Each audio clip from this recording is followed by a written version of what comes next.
Have you ever put on a single song and felt an entire room open up inside you, the way a memory, a small ache, or a surprising courage shows up all at once? Welcome to the Self-Care Cafe. I'm Pammy Parker, and today we're leaning into music as a gentle tool for getting through big moments and small ones. By the end of our conversation, you'll have 3 simple playlist practices and a tiny listening ritual to try on the spot. Come as you are. Leave nourished. I'm so glad you're here. Joining me are Dr. Mira Santos, a music therapist who studies how songs shape memory and mood, and Leah Morales, who rebuilt her sense of self partly through playlists. Mira, Leah, welcome. Thanks for having us, Pammy. It's lovely to be here. So happy to be here. Hi, everyone. Mira, quick layperson question to start. Why does a song sometimes feel more immediate than a conversation? What is music doing in our bodies when we're in transition? At a basic level, music lights up several brain systems at once. It engages emotion networks, the limbic system, and memory centers like the hippocampus. That's why a single melody can pull up a vivid scene from years ago. Wow, so it's literally hooking into memory and feeling at the same time. Tell me more about how that shows up in the body. Exactly.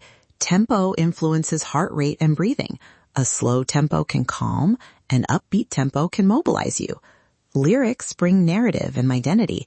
Put together, these elements can help someone process grief, anchor a steady feeling, or practice new emotional responses in small, manageable doses. Leah, did you notice that body level change when you used music? Totally. The first time I made a playlist just for myself, I put it on after a messy week of moving cities.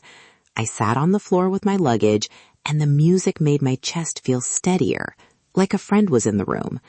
Later, other playlists nudged me into doing small things I'd been avoiding.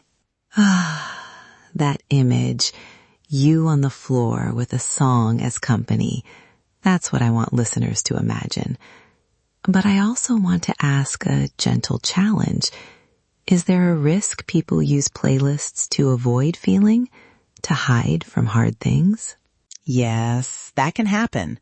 Music can soothe so well, it becomes a distraction. That's why pairing songs with a simple reflective prompt or a minute of journaling helps. Music is a tool, a bridge, not a replacement for processing when deeper work is needed. Perfect. Okay, practically speaking, here are 3 small playlist practices you can create quickly. I'll ask for a prompt for each so listeners can build them fast. First up, what do you call the Calm collection, Mira? I call it an anchor list. 5 to 10 tracks that reliably slow you down or help you feel safe. Prompt to use, which songs slow my breathing or make me feel grounded? Aim for moderate or slow tempo and lyrics that feel soothing, not rumination-inducing. Short and usable. Next, something to get you moving. Leah, what helped you get out the door on hard mornings? I called mine a forward songbook.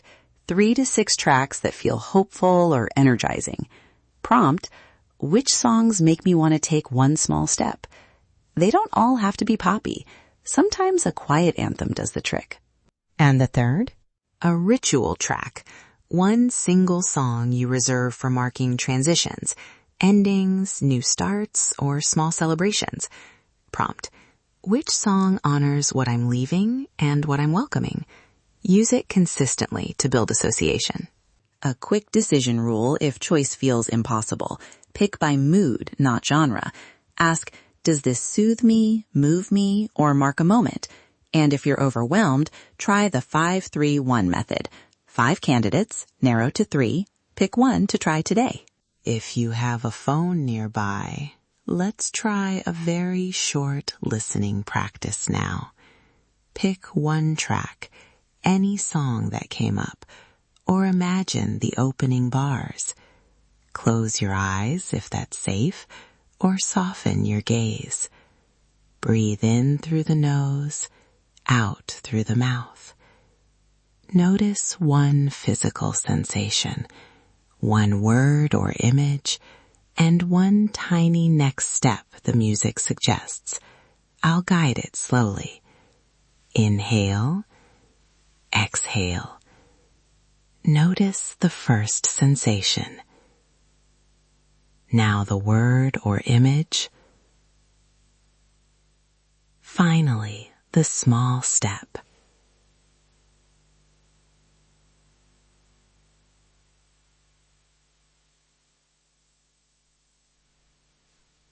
I felt my jaw unclench and the word permission pop up.